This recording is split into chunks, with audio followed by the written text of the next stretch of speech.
ونستعينه ونستغفره ونؤمن به ونتوكل عليه ونعوذ بالله من شرور أنفسنا ومن سيئات أعمالنا من يهده الله فلا مضل له ومن يضلله فلا هادي له ونشهد أن لا إله إلا الله وحده لا شريك له ونشهد أن سيدنا ومولانا محمدا عبده ورسوله اما بعد احباب گرامی قدر، ان کی گہرائیوں سے آپ کا شکر گزار ہوں کہ آپ نے اکابر رحمہم اللہ کی امانت جمعیت علماء ہند کے 33ویں اجلاس عام کی صدارت کا مجھ کو شرف بخشا۔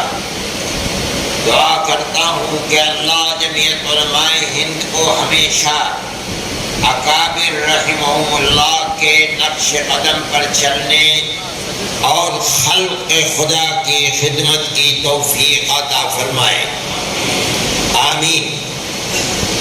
جمعیت علماء ہند ملی کام کرنے کا ایک جانا پہچانا پلیٹ فارم ہے، جس سے حضرت شیخ الہند رحمہ اللہ اور ان کے خدام کے علاوہ ہر مسلک و مشرب کے اکابر جوڑے رہے اور ملک و قوم کی خدمت کرتے رہے۔ ہندوستان کی آزادی سے پہلے آزادی وطن کے لیے جان و مال کی قربانی دینے کا نہایت پاکیزہ اور قیمتی دور 19ویں صدی کے ابتدا سے شروع ہوا تھا، جو حضرت شاہ عبدالعزیز صاحب محدث دہلوی کے آزادی وطن کے اعلان جہاد سے برپا ہوا۔ ان میں سے کسی کے سامنے دنیا کی کوئی منفعت نہیں تھی، اپنی جان صرف اور صرف غلامی کی زنجیروں کو توڑنے کے لیے پیش کرتے رہے، مرتے رہے، تختہ دار کو چومتے رہے، لیکن کوئی ایسا پلیٹ فارم نہیں تھا جس سے وابستہ ہو کر جذبہ قربانی کو پیش کر کے مؤثر ثمرہ آور بنا دے۔ اسی لیے نومبر 1919 کے تیسرے عشرے میں حضرت شیخ الہند رحمت اللہ علیہ کے شاگردوں اور ہر مسلک و مشرب کے اکابر نے مل کر جمعیت علماء ہند کے نام سے ایک پلیٹ فارم بنایا۔ 1920 میں جب حضرت شیخ الہند رحمت اللہ علیہ مالٹا سے تشریف لائے تو وہ سب سے پہلے جمعیت علماء ہند کے مستقل صدر بنائے گئے۔ عمر نے وفا نہیں کی اور 10 ہی دن کے بعد شیخ الہند رحمت اللہ علیہ 30 نومبر 1920 کو اپنے خالق سے جا ملے، رحمہ اللہ رحمتا واسعہ۔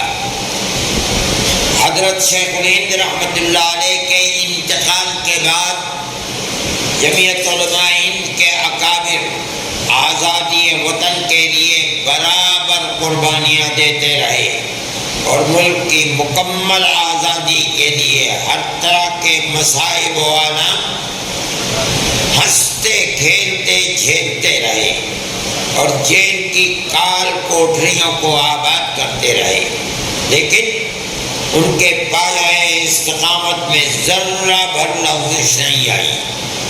اگر کسی وقت مکمل آزادی وطن کے مسئلے پر کانگریس کے نقطۂ نظر سے اختلاف ہوا تو جمعیت علماء ہند نے اس کی دلائل کے ساتھ شدت سے مخالفت کی، یہاں تک کہ کانگریس کو اپنا موقف چھوڑ کر جمعیت علماء ہند اور کانگریس یعنی ہندو اور مسلمان مل کر قربانیاں دیں.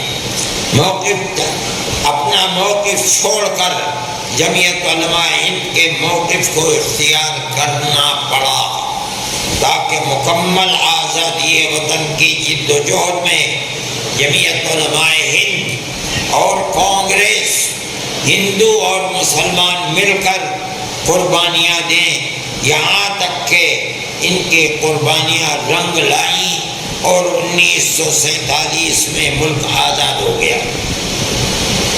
چونکہ جمعیت علماء ہند کا مقصد صرف اور صرف غلامی کی زنجیروں کو توڑ کر وطن عزیز کو آزاد کرانا تھا، حکومت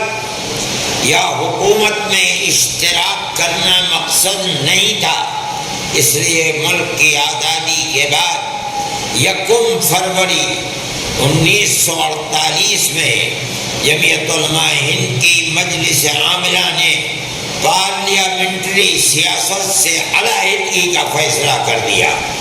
حضرت شیخ الاسلام مولانا مدنی رحمۃ اللہ علیہ جمعیت علماء ہند کے اجلاس عام منعقدہ 26-27 اپریل 1948 میں بمقام بمبئی میں لکھتے ہیں، 15 اگست 1947 کے بعد جبکہ ہندوستان اپنی قسمت کا خود مالک ہو گیا اور انڈین یونین کی دستور ساز اسمبلی غلامی کی لعنت کو انڈیا سے ختم کر چکی ہے، تو قدرتی طور پر جمعیت علماء ہند بھی اس ذمہ داری سے سبکدوش ہو گئی جو اس نے مجبوراً اپنے سر لی تھی.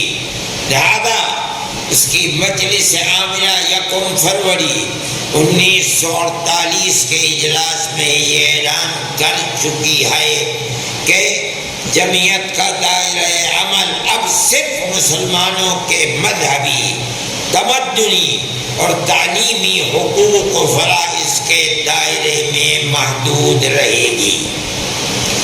22 مارچ کو جمعیت علماء ہند کے اجلاس دہلی میں مجلس عاملہ کے اس فیصلے کی تصدیق بھی کر دی اور اب یہ اعلان اس کا مسلمہ اصول بن چکا. جمعیت علماء ہند کے بزرگوں کا کانگریس کے بڑے لیڈروں سے آزادی وطن کی جد و جہد میں رات اور دن کا ساتھ تھا اور جمعیت کے مطالبے پر ملک کا سیکولر دستور بنانے کا وعدہ کیا جا چکا تھا. چنانچہ ہری پور ضلع سورت کے اجلاس عام منعقدہ 19, 20, 21 فروری 19, 20, 21 فروری ہمارا اجلاس کن تاریخوں میں ہے؟ یہ وہی ہے، تاریخیں تو وہی ہیں. 19, 20, 21 فروری 1928 میں اقلیتوں اور بالخصوص مسلمانوں کے سلسلے میں تجویز ان الفاظ میں پاس کی گئی. آپ ذرا غور سے سنیں. ورکنگ کمیٹی نے اکتوبر 1937 میں اقلیتوں کے حقوق پر جو تجویز پاس کی تھی اسے بھی کانگریس منظور کرتی ہے اور نئے سرے سے یہ اعلان کرتی ہے کہ ہندوستان کی اقلیتوں کے تمدنی، مذہبی، لسانی حقوق کی حفاظت کرنا کانگریس کا پہلا فرض اور بنیادی پالیسی ہے تاکہ حکومت کی کسی بھی ایسی اسکیم میں جس میں کانگریس شریک ہو اقلیتوں کو ترقی اور نشو و نما کا زیادہ سے زیادہ موقع مل سکے اور وہ قوم کی سیاسی، اقتصادی اور کلچرل زندگی میں پورا حصہ لے سکیں۔ لہذا اس وجہ سے مسلمانوں کو مطمئن رہنا چاہیے۔ پہلے تمام اقلیتوں کے لیے تھا، اب یہ لفظ مسلمانوں کو مطمئن رہنا چاہیے کہ آزاد ہندوستان کی حکومت میں ان کے مذہبی فرائض، اذان، نماز، جمعہ، عیدین، روزہ، حج، زکوٰۃ، مذہبی تبلیغ، مساجد، مقابر، قربانی، مذہبی جلسے وغیرہ تمام مذہبی رسوم اور مذہبی ادارے محفوظ ہوں گے، اور اسی طرح ان کی تہذیب، تمدن، ان کے تعلیمی ادارے، خانقاہیں، امام باڑے، عیدگاہیں، تکیے، کربلائیں، آثار قدیمہ، اوقاف وغیرہ سب محفوظ ہوں گے، اور اسی طرح ان کی زبان، شاعری، رسم الخط وغیرہ سب کے سب آزاد اور محفوظ ہوں گے۔ کسی پر کوئی رکاوٹ اور قید نہ ہوگی۔ مسلمانوں کو ہرگز دھوکہ دینے والے خود غرضوں کے آلۂ کار کے دام فریب میں نہ آنا چاہیے۔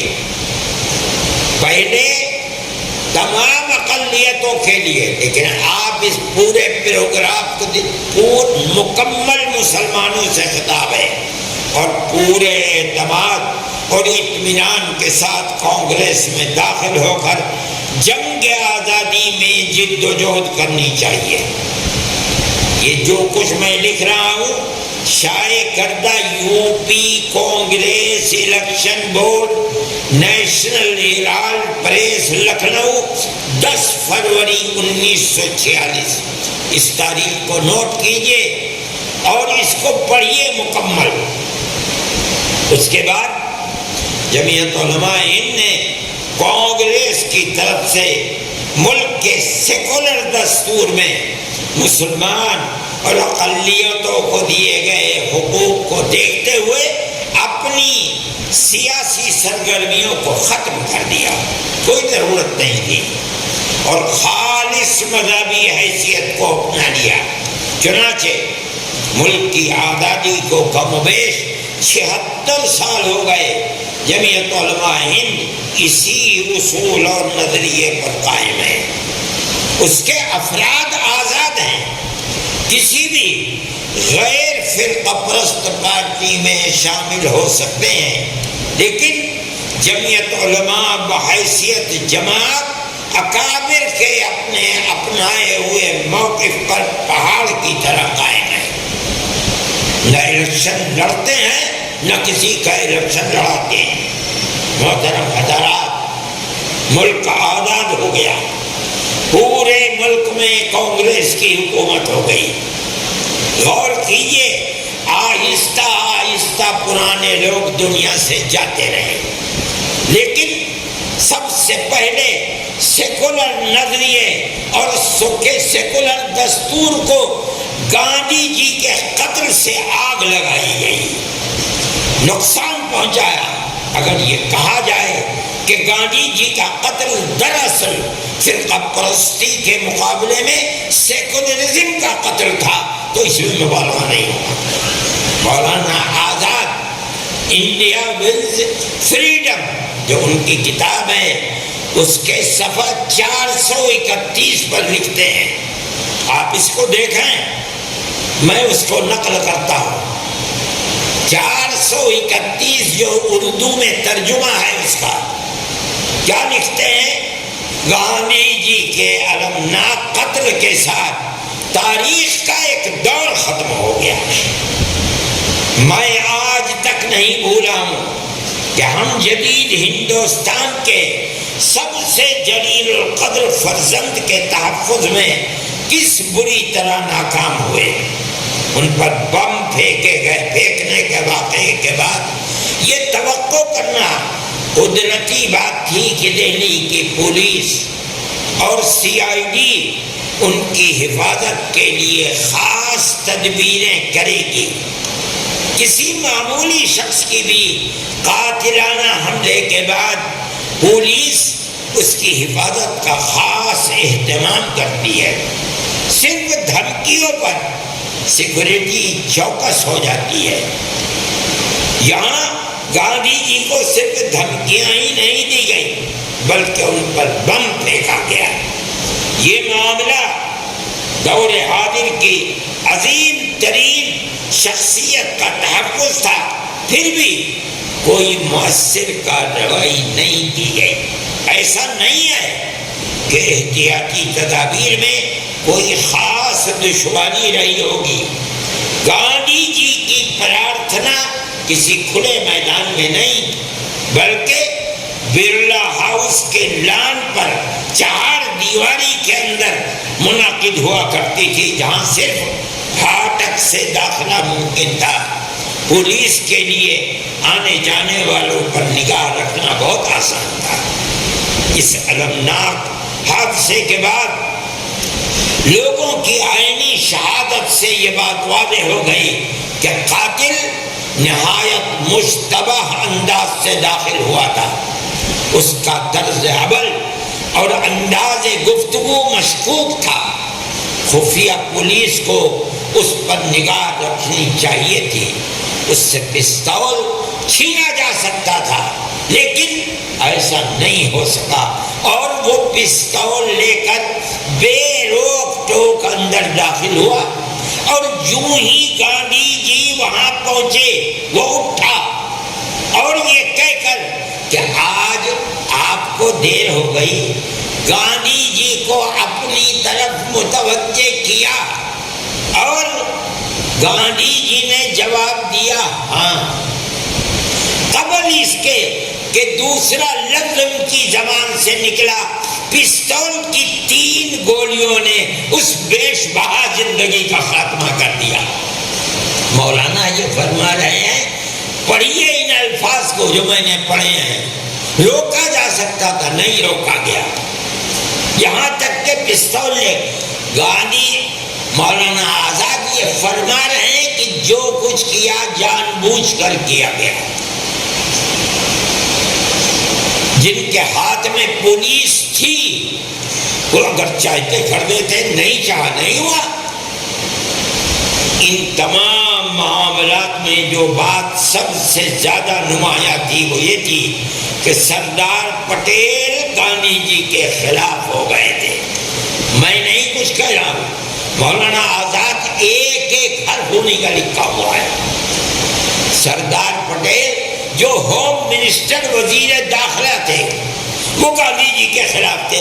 فرماتے ان تمام معاملات میں یعنی پولیس توجہ نہیں کر رہی ہے، لانے والا بم پھینک رہا ہے، کامیاب نہیں ہوا، پھر پستول لے کر کے آیا، گاندھی جی کو قتل کر دیا۔ فرماتے ان تمام معاملات میں جو بات سب سے زیادہ نمایاں تھی وہ یہ تھی کہ سردار پٹیل گاندھی جی کے مخالف۔ کیا مطلب ہے؟ اگر سردار پٹیل مخالف نہ ہوتے گاندھی جی کو قتل نہ کیا جاتا، تو کس نے قتل کیا، کس نے قتل کرایا؟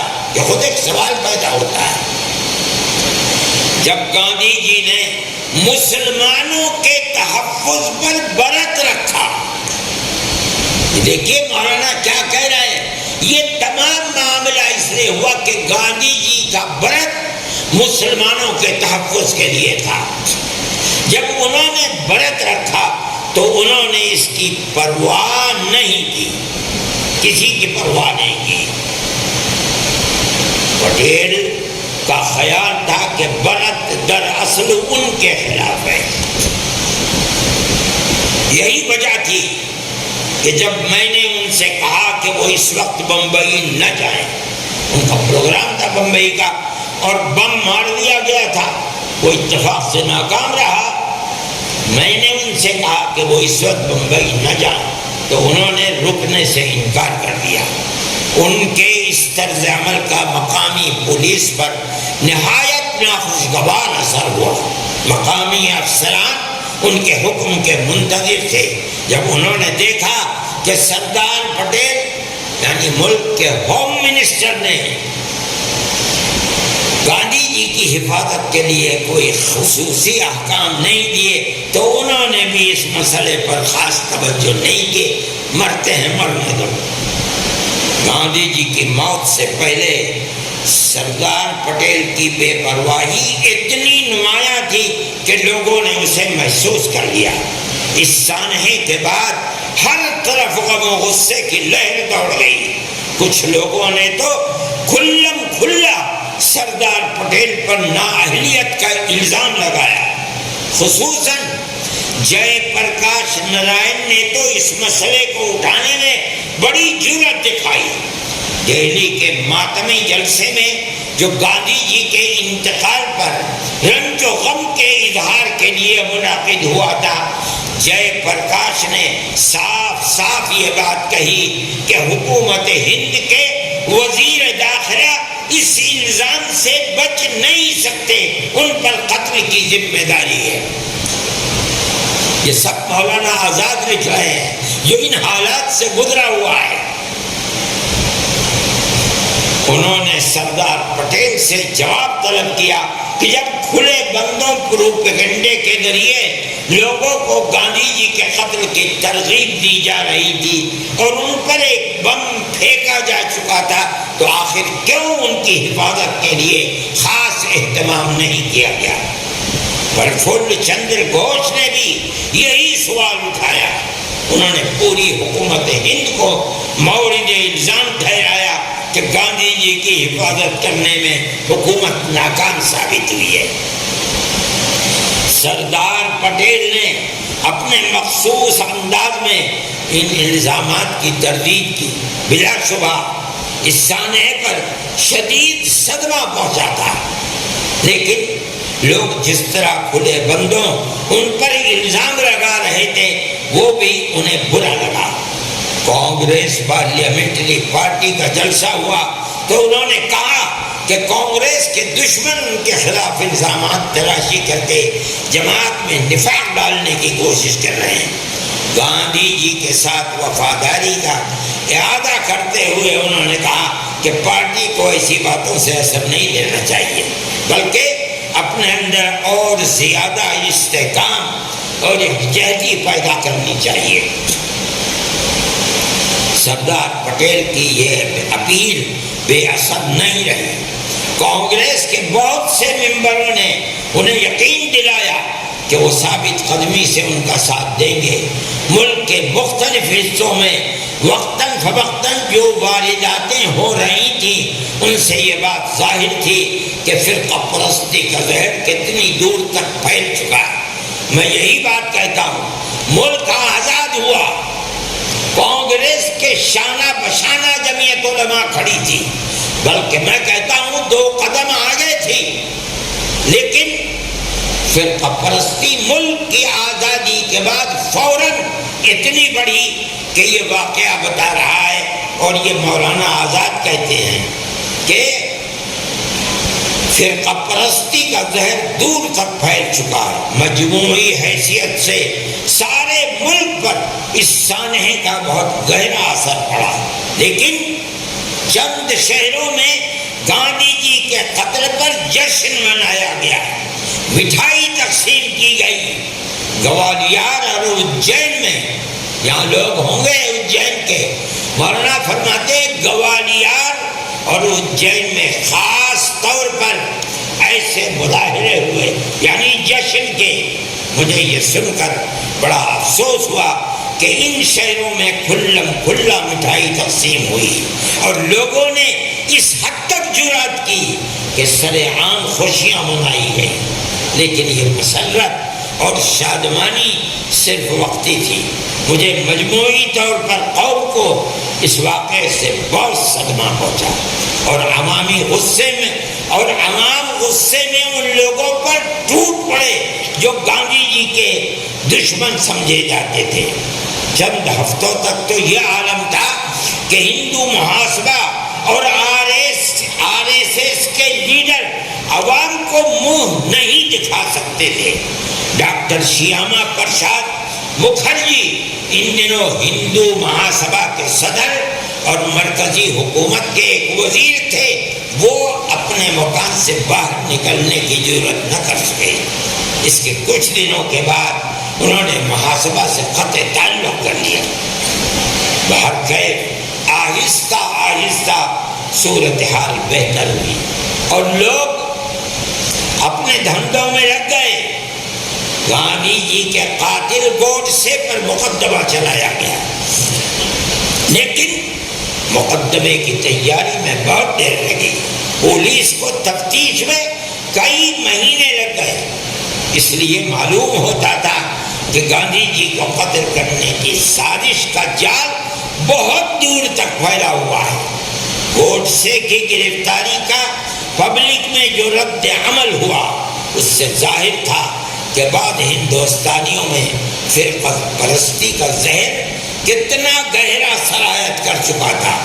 ملک کی بڑی اکثریت نے تو گوڈسے کو مجرم قرار دیا اور اسے غداری کا نمونہ ٹھہرایا، لیکن غور سے سنیے، لیکن کچھ معزز خاندانوں کی خواتین نے گوڈسے کے لیے اپنے ہاتھوں سے سویٹر بن کر بھیجے۔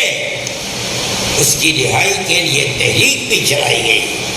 اس کے طرفداروں نے کھلم کھلا قتل کو قابل معافی نہیں ثابت کیا، بلکہ یوں کہا کہ چونکہ گاندھی جی عدم تشدد پر ایمان رکھتے تھے، اس لیے ان کے قاتل کو سزائے موت نہیں دینی چاہیے۔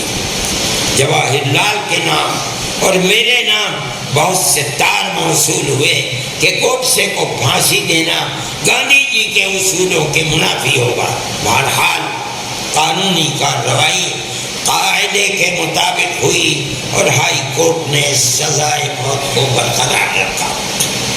گاندھی جی کے قتل کو ابھی 2 مہینے بھی نہ گزرے تھے کہ سردار پٹیل پر دل کا دورہ پڑا۔ مولانا فرماتے، میرا یہ خیال ہے کہ یہ اسی صدمے کا نتیجہ تھا جو حال کے واقعات سے انہیں پہنچا تھا۔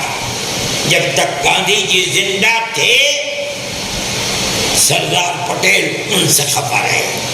گاندھی جی کے انتقال کے بعد جب لوگوں نے ان پر غفلت یا نااہلیت کا الزام لگایا تو انہیں بہت سخت دھچکا لگا، ذلت محسوس ہوئی۔ وہ فراموش نہیں کر سکتے تھے کہ ان کی ساری عزت اور حیثیت گاندھی جی ہی کی مرہون منت تھی۔ یہ احساس بھی کم باعث اذیت نہ رہا ہوگا کہ گاندھی جی ہر حال میں ان سے محبت رکھتے تھے، ان کا لحاظ کرتے تھے۔ یہ ساری باتیں ان کے دماغ پر اثر انداز ہوتی رہیں، انہیں پریشان کرتی رہیں، یہاں تک کہ قلب کے مرض میں مبتلا ہو گئے۔ اگرچہ اس کے بعد 3 سال تک زندہ رہے، لیکن ان کی صحت بحال نہیں ہو سکی۔ یہ سب مولانا آزاد کا لکھا ہوا ہے، میں اپنی طرف سے نہیں کہہ رہا ہوں۔ برادران عزیز، مولانا آزاد مرحوم کی یہ تحریر کچھ لمبی ہو گئی، لیکن میں سمجھتا ہوں کہ ملک کی آزادی کے بعد ہی سے ملک کے اندر فرقہ پرستی کی لعنت کا دعویٰ اس تحریر سے صاف طور پر واضح ہو جاتا ہے۔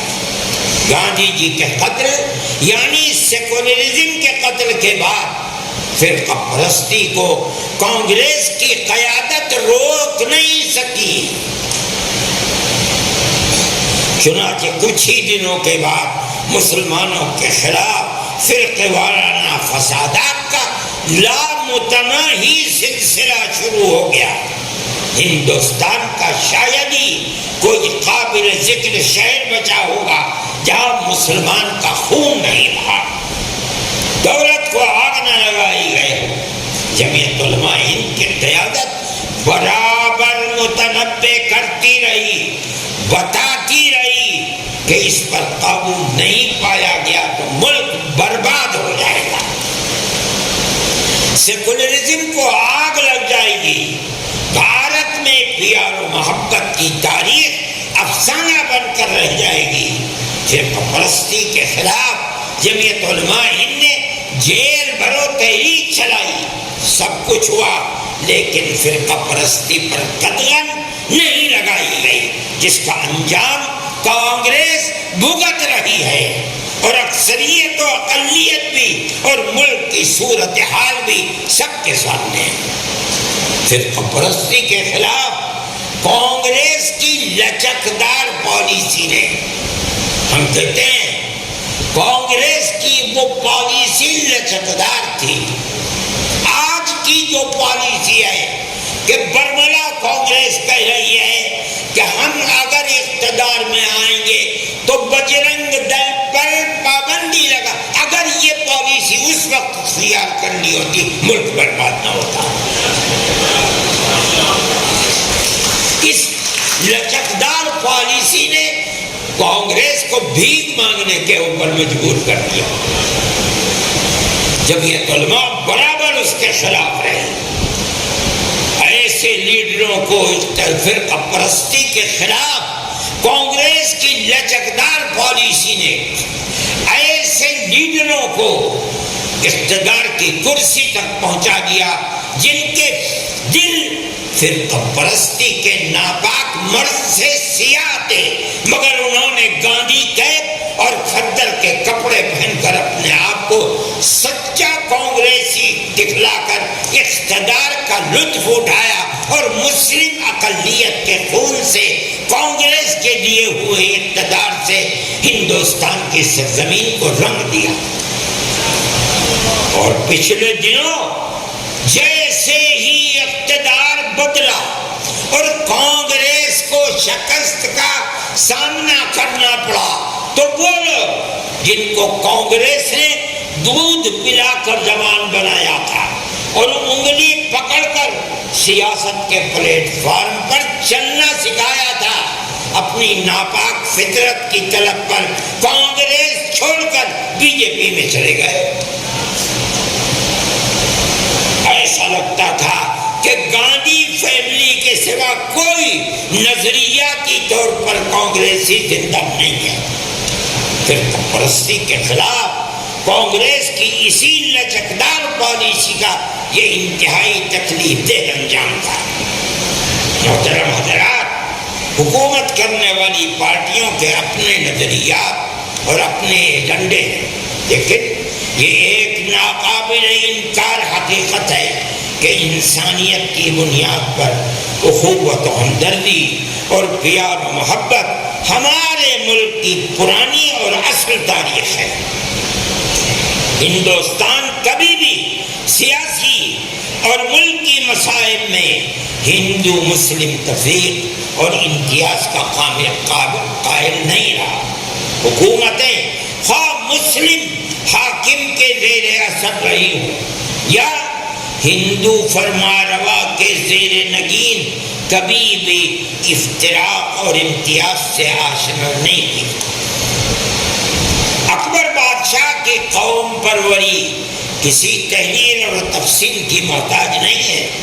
جہانگیر بادشاہ کا عدل و مساوات بھی تاریخ میں ایک خاص مقام رکھتا ہے۔ اس کے توپ خانے کے افسر اعلیٰ راجہ وکرماجیت تھے، جس کے ماتحت 50,000 توپ تھی اور 3,000 توپیں رہتی تھی۔ اورنگزیب عالمگیر کو کٹر مذہبی کہا جاتا ہے، مگر جب ان سے کہا گیا کہ حکومت کا منصب کسی غیر مسلم کے سپرد نہ کیا جائے تو انہوں نے نہایت تعجب اور حیرت سے اعتراض کو سنا اور بے نیازی سے جواب دیا، دنیا کے انتظامی امور میں منصب کا مدار قابلیت ہوتی ہے، مذہب کو پیش نظر نہیں رکھا جاتا۔ ان کے بڑے بڑے منصبداروں میں ساہو پسر راجہ جے سنگھ، جسونت سنگھ، شیواجی کے داماد راجندر جی اور ان کے علاوہ بڑے بڑے راجپوت اور ہندو تھے، جن کی تعداد بقول منشی کیول رام بٹالوی 100 سے زیادہ تھی. ملاحظہ ہو تاریخ تذکرۃ الامراء. مہاراجا جے سنگھ جیسے کٹر مذہبی راجا کی وزارت میں ہندو اور سکھوں کی طرح مسلمان بھی شریک تھے. پیرزادہ عزیز الدین وزیر تھے. الہی بخش توپ خانے کے سردار، مرہٹوں کے توپ خانے کا اعلیٰ افسر ابراہیم کردی تھا. حضرت سید احمد شہید رحمت اللہ علیہ نے اپنے توپ خانے کا افسر راجا راجپوت کو بنایا. لارڈ ولیم نے 1882 کی تقریر میں WM ٹارنس نے اپنی کتاب ایشیا میں شہنشاہیت میں، سربی رام آف بنگال نے اپنی تصنیفات میں، اور پنڈت سندر لال آف الہ آباد نے اپنی کتاب بھارت میں انگریزی راج میں ایسی بہت سی مثالیں اور نظیریں پیش کی ہیں جن سے ہندو مسلمانوں کی باہمی بہتر تعلقات اور آپس کے اعتماد پر روشنی پڑتی ہے. واقعہ یہ ہے کہ ہندوستان کے حکمران ہمیشہ اس اصول کے حامی رہے کہ ملاؤ اور حکومت کرو. حتیٰ کہ سلطنت مغلیہ کے بانی بابر بادشاہ نے اپنے بیٹے ہمایوں کو یہی وصیت کی تھی کہ اکثریت اور اقلیت ہندوؤں اور مسلمانوں کو ملا کر حکومت کرو. برادران گرامی قدر، ساری دنیا میں بسنے والے انسانوں میں پیار و محبت، اخوت و ہمدردی کے ساتھ زندگی گزارنے کی تعلیم و تربیت دی جاتی ہے. اور ہندوستان جیسے ملک میں یہ اور بھی زیادہ ضروری ہے، کیونکہ ہمارے جد امجد یعنی منو یعنی حضرت آدم علیہ السلام کو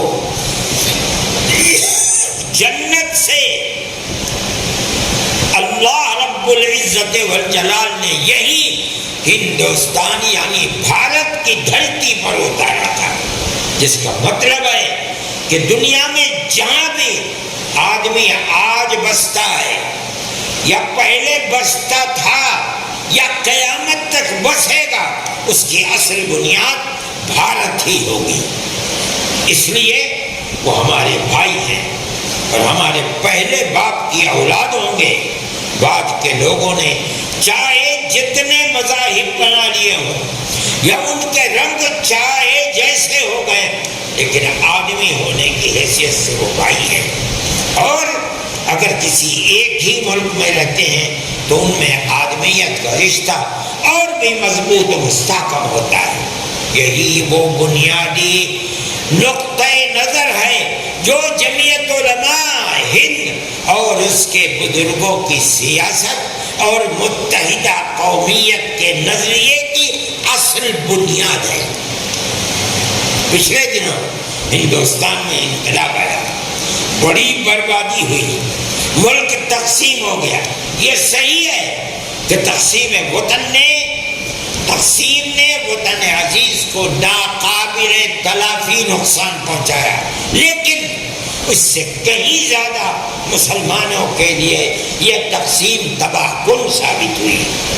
اور میں یہ کہنا چاہتا ہوں کہ اس تباہی کی بنیاد مذہب اور دو قومی نظریہ تھا جو جمعیت علماء ہند اور اس کے اکابر کے نزدیک غلط تھا اور غلط ہے اور قیامت تک غلط رہے گا. جمعیت علماء ہند اس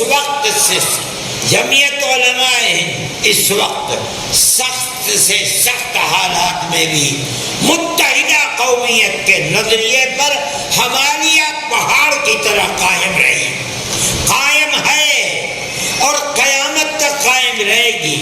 ہمارے اکابر رحمہ اللہ کی پگڑیاں اچھالی گئی، ٹوپیوں کو پیروں سے روندا گیا، تکفیر کی گئی، سب کچھ سہا، پر اپنے نظریے سے متحدہ قومیت کے 1 انچ بھی پیچھے نہیں ہٹے۔ اس کے نتائج کیا ہوئے؟ اور جو لوگ 2 قومی نظریے کے قائل تھے ان کا انجام کیا ہوا اور آج کیا انجام ہے وہ دنیا کے سامنے۔ ہم جمعیت علماء ہند کے خدام آج بھی ہندوستان میں رہتے ہوئے اسی نظریے کے قائل ہیں۔ مذاہب ہمارے اگرچہ مختلف ہیں لیکن ہم سب ہندوستان کے رہنے والے ایک ہی قوم ہیں، اور ہم اسی نظریے میں ملک قوم کی فلاح و بہبود کو مضمر سمجھتے ہیں، اور دھرم کی بنیاد پر 2 قومی نظریے کو ہندوستان اور ہندوستانی قوم کے لیے تباہی اور بربادی کا سبب سمجھتے ہیں۔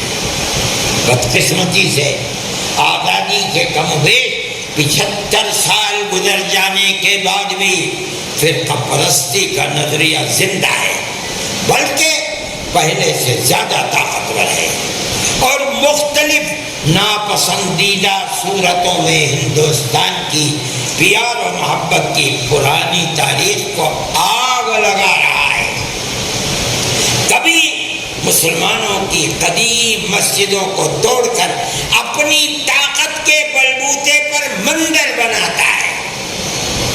بابری مسجد کو طاقت کے بلبوتے پر مندر بنایا ہے۔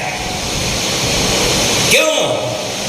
میرے بھائی، سپریم کورٹ کا فیصلہ ہے کہ مسجد اپنی جگہ پر بنی ہے، مندر توڑ کر نہیں بنائی گئی، نمبر 1۔ دوسرا، جنہوں نے مسجد کو توڑا یا بت رکھا ہے غلطی کی ہے انہوں نے، 2 چیز۔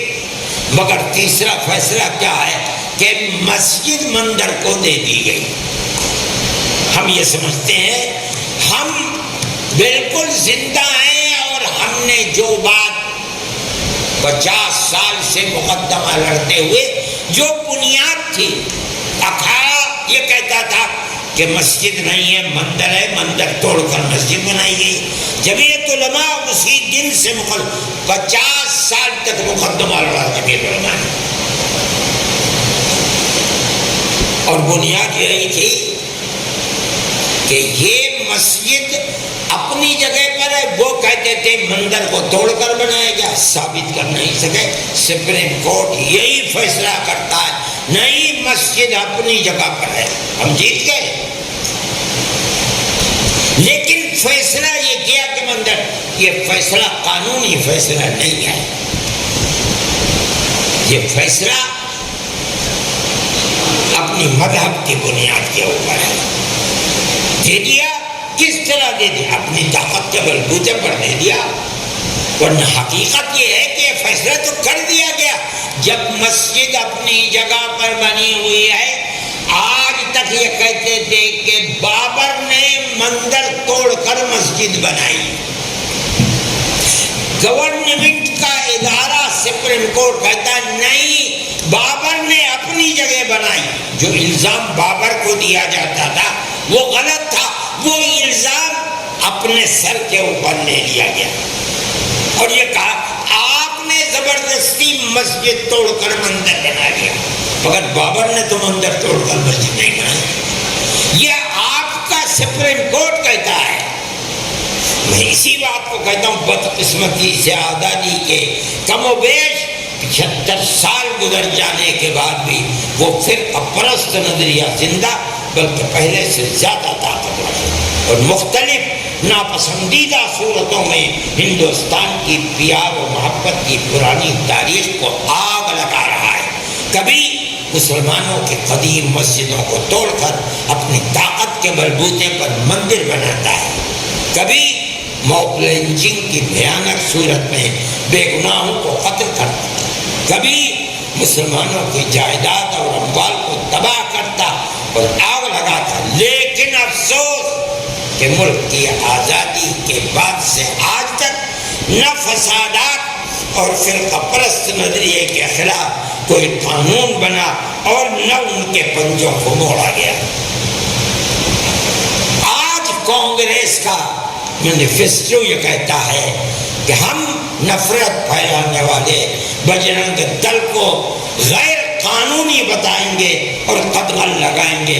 مجھے افسوس ہے کہ اگر 50-60 سال پہلے یہ نظریہ کانگریس اپناتی تو ملک کس طرح تباہی اور بربادی کے غار میں نہ جاتا۔ ہو جائے تب جانیے، ابھی تو مینیفیسٹو کا اعلان ہے۔ آزادی کے بعد سے آج تک نہ فسادات اور فرقہ پرست نظریے کے خلاف کوئی قانون بنا اور نہ ان کے پنجوں کو موڑا گیا، بلکہ اگر یہ کہا جائے کہ بسا اوقات سیکولرزم کو آگ لگانے والے افراد کو تحفظ دیا گیا تو مبالغہ ہوگا۔ ان روح فرسا اور سنگین حالات میں مسلمانوں کو کیا کرنا چاہیے؟ جب فرقہ پرستی کا جنون آج تک سر پر سوار ہے، مسلمان کو کیا کرنا چاہیے؟ اور خاص طور پر ہندوستان جیسے ملک میں مسلمانوں کو زندگی کس طرح گزارنی چاہیے، یہ ایک ایسا موضوع ہے جس کو انتہائی سنجیدگی کے ساتھ غور و فکر کر کے سلجھانا چاہیے۔ عزیزان محترم، نمبر 1، مسلمانوں اور خاص طور پر شمالی ہند کے مسلمانوں کو دینی علم کے ساتھ ساتھ دنیاوی علم میں اپنے پیر پر کھڑے ہونے کی کوشش کرنی چاہیے۔ آپ غور کریں، شمالی ہند کے ہندوستان، یو پی، بہار، دلی، خاص طور پر مدھیہ پردیش، اپنے پیر پر کھڑے ہونے کی کوشش کرنی چاہیے اور یہ بات جاننی چاہیے کہ یہ زمانہ مقابلاتی زمانہ ہے۔ کامیابی کو حاصل کرنا ہے تو تقابل میں اپنے ساتھیوں کو پیچھے چھوڑ کر خود آگے نکلنے کا حوصلہ پیدا کرنا ہوگا۔ گورنمنٹ نے پورے ملک میں تعلیمی اداروں کا نظام قائم رکھا ہے، لیکن اس میں معیار تعلیم ایسا نہیں ہے جو طالب علم کے اندر تقابل میں دوسروں کو پیچھے چھوڑ کر اپنے بلبوتے پر آگے بڑھنے کا حوصلہ پیدا کرے۔ اس لیے مسلمان اہل ثروت اس طرف متوجہ ہو کہ ہر جگہ اچھے معیاری تعلیم کے اسکول اور کالج کھولے جائیں، جن میں عصری معیاری تعلیم کے ساتھ ساتھ مذہبی بنیادی تعلیم بھی طالب علم کو دی جائے۔ ہر جگہ ایسے لوگ موجود ہیں جو یہ کام کر سکتے ہیں، لیکن بدقسمتی ہے کہ مسلمان بے پناہ دولت شادی اور بیاہ میں خرچ کرتے ہیں۔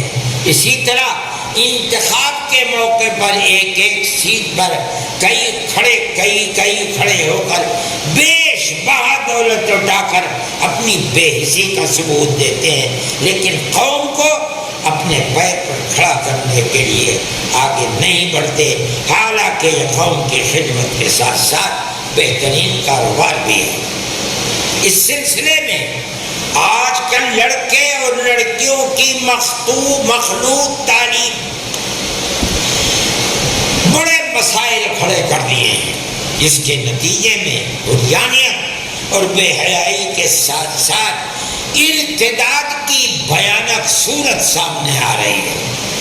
اسی لیے یہ ضروری ہے کہ 5ویں کلاس کے بعد یہ اسکول اور کالج لڑکے اور لڑکیوں کے الگ الگ ہوں۔ ہندوستان میں گورنمنٹ کے کم و بیش 40,000 کالج اور یونیورسٹیاں بتائی جا رہے ہیں، جس میں سروے کے مطابق 5واں حصہ ایسے اسکول اور کالج کا ہے جو لڑکے اور لڑکیوں کے لیے الگ الگ خاص ہے۔ ابھی وقت ہے، یہ یاد رکھیے، بلکہ لڑکیوں کے لیے خاص یونیورسٹیاں بھی ہیں، ہمیں اس سے سبق حاصل کرنا چاہیے۔ ابھی وقت ہے، یہ یاد رکھیے جیسے جیسے وقت گزرتا جائے گا یہ مرد لا علاج ہوتا جائے گا. اس لیے تعلیمی اعتبار سے بیان کردہ صورتحال کو سامنے رکھتے ہوئے ہر جگہ مقصد بنا کر کوشش کرنی چاہیے، اور بالخصوص جمعیت علماء ہند کے ورکرز کو مقصد بنا کر اس کے لیے کام کرنا چاہیے. میرے بھائی، ہر جگہ مدرسے کے اندر نہیں، مدرسے سے الگ زمین خرید کر کالج کو بنانا، آپ لڑکوں کے لیے بنانا چاہتے ہیں بنائیے، خاص کر لڑکیوں کے لیے اس کے لیے کوشش کیجیے. زمینیں خریدیے، کالج بنائیے، آپ جھوپڑیاں بنائیے، کوئی ضروری نہیں ہے. جو بھی آپ کے اندر طاقت ہے آپ یہ کام کیجیے. یہ کام آپ کا مذہبی فریضہ ہے. ارتداد بڑی خراب چیز ہے، لڑکیوں کی زندگی برباد. ہندوؤں کے اندر ذات اور برادری بڑا گہرا اثر کیے ہوئے ہے. جن لڑکیوں کو ارتداد کا شکار بنایا جاتا ہے، چند دن گھروں میں رہتے ہیں، وہ ان کی برادری کی نہیں ہے، ان کی ذات کی نہیں ہے، وہ اپنے خاندان میں انہیں لے کر کہیں جا نہیں سکتے. اس سے اولاد جو پیدا ہوئی ہے اس کی شادی بیاہ نہیں ہو سکتی. اس لیے بڑا برا حال ہوتا ہے. لڑکی چلی جاتی ہے، اس کے بعد یا تو قتل کر دیا جاتا ہے یا خودکشی کر لیتی ہے اور بربادی کا شکار ہوتی ہے. اس کا واحد حل یہ ہے کہ آپ اپنے ادارے قائم کریں، الگ لڑکیوں کا لڑکوں کا الگ، اور تھوڑا بہت 1 گھنٹہ چاہے 1 ہفتے میں 1 ہی دفعہ ہو مذہبی تعلیم کا رکھیں. کم از کم مرتے وقت لڑکی کو کلمہ تو میسر ہو جائے. اس لیے میرے بھائی، آپ جمعیت علماء کہتی ہے اس کو مقصد بنائیے. میں نے دیوبند میں سب سے پہلے لڑکیوں کا الگ ادارہ بنا دیا. میں انشاءاللہ گنگوں میں اللہ چاہے گا تو چند ہی دنوں میں 50 لاکھ کی لاگت سے اسکول مذہبی عورتوں کے لیے بناؤں گا. اس میں چاہے اس کا معیار تعلیم اچھا ہو، مسلمان لڑکی پڑھے، ہندو لڑکی پڑھے، جو الگ تعلیم دلانا چاہتا ہے ہمارا دروازہ کھلا ہوا. میں کہتا ہوں جمعیت علماء کے پلیٹ فارم سے آپ حضرات اس کو مقصد بنا کر چلیں. میں نے اسکول بنایا، میں چونکہ مدرسے کا آدمی ہوں، میں نے کبھی اسکول میں 2 منٹ بھی، تقریباً 18 یا 20 سال سے وہ 8ویں کا تھا. اب اللہ نے چاہا تو وہ BA تک ہو جائے گا اس سال. اس کے اندر میں نے غریب لڑکوں کے لیے وہ اسکول بنایا تھا. 20 سال میں حرام ہے اگر کسی مہینے میں 1 پیسہ بھی بچا ہو، حرام ہے. کوئی اگر مائی کلال دوسرا ہوتا کب کا چھوڑ چکا ہوتا، میں نے نہیں چھوڑا.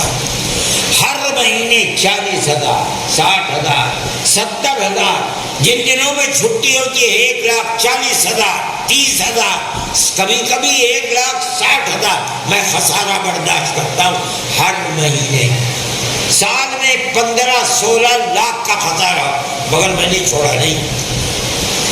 کیوں؟ ہم نے تو بنایا ہی غریبوں کے لیے. پیسہ نہیں ملتا، پیسے کے لیے تھوڑے بنایا تھا. اللہ ہمارے پیٹ کو بھی بھرتا ہے، ہمارے تن کو بھی چباتا، ہمیں پیسے کی ضرورت نہیں. جو ہمارے ساتھی ہیں وہ ہمارے مددگار ہیں. میں کہتا ہوں، میں قوم سے کہتا ہوں، آج کے ان حالات میں جو بچیاں ارتداد کا، وہ میری اور آپ کی بیٹیاں ہیں یا بہنیں ہیں. آپ نے ان کی دین کی، لڑکوں کے لیے دین کی حفاظت کرنے کی ذمہ داری لڑکیوں کے لیے نہیں ہے. آپ کیجیے، یہ آپ کا فرض ہے. یہ پہلی چیز ہے. دوسری چیز، وہ اپنی 1000 سال سے زیادہ پیار و محبت بھری تاریخ کے بیچ میں گاؤں در گاؤں اور شہر در شہر ایک جگہ رہتے ہیں، ایک دوسرے کے ہندو مسلم دکھ اور سکھ میں شریک رہے ہیں۔ فرقہ پرست ذہنیت نے بڑی حد تک ہماری اس قیمتی اور بہت قیمتی تاریخ کو پارا پارا کر دیا ہے، اور یہ بھی ایک تلخ حقیقت ہے کہ آزادی وطن کے بعد سے ارباب اقتدار نے اس پرانی پیار و محبت کے قیمتی تاریخ کو سرسبز و شاداب رکھنے میں کوئی قیمتی کردار ادا نہیں کیا۔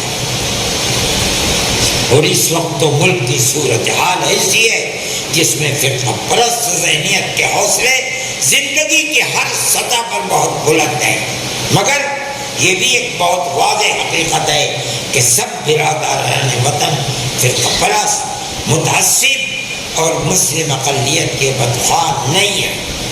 آپ کے سامنے ہے نتیجہ، کرناٹک کے اندر بی جے پی گورنمنٹ نے بالکل چوٹی تک اپنے آپ کو لگا دیا۔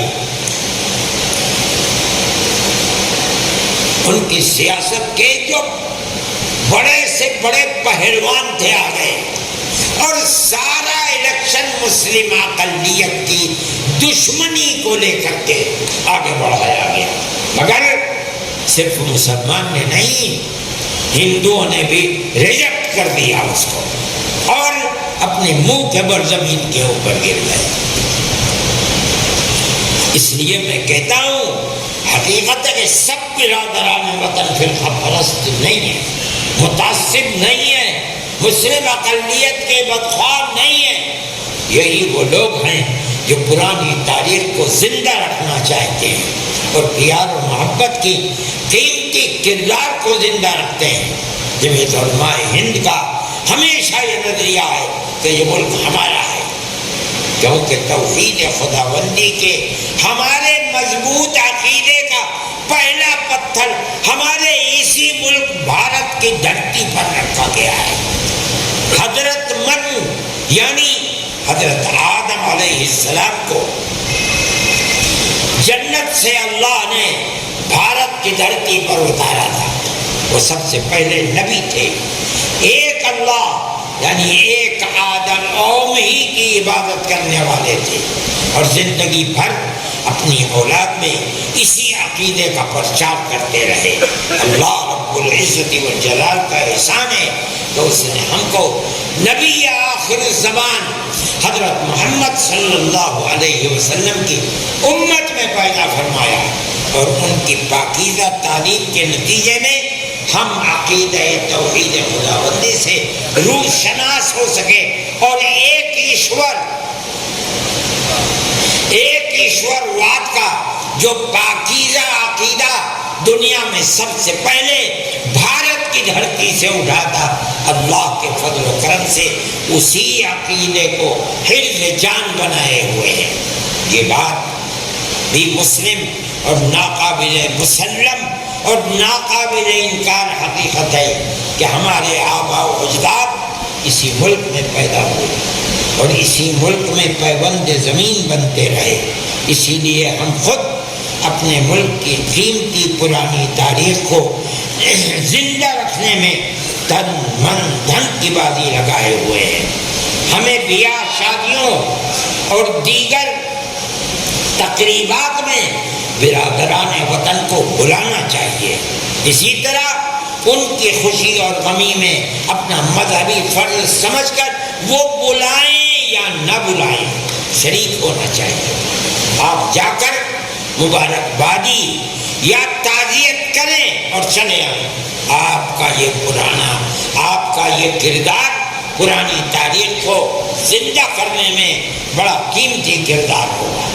اسی طرح آپ اپنے مدرسوں کے جلسوں میں برادران وطن کو ضرور بلائیں، بچوں کے پروگراموں میں قرآن و حدیث کی اخلاقی اور معاشرتی تعلیمات کو پیش کریں جو آپسی پیار و محبت کا سبب بنے اور اسلام کی صحیح تصویر کو پیش کریں، یعنی مذہب سے اوپر اٹھ کر انسانیت کی بنیاد پر ماں باپ کے ساتھ عزیز و اقربا کے ساتھ، پڑوسیوں کے ساتھ، محتاجوں کے ساتھ، ضرورت مندوں کے ساتھ، بھٹکے ہوئے لوگوں کے ساتھ حسن و سلوک کی جو تعلیم اسلام دیتا ہے اس سے لوگوں کو آشنا کرائیں، تاکہ دشمنان دین نے اسلام کی جو غلط تصویر پیش کی ہے آپ اس کا تدارک کر سکیں۔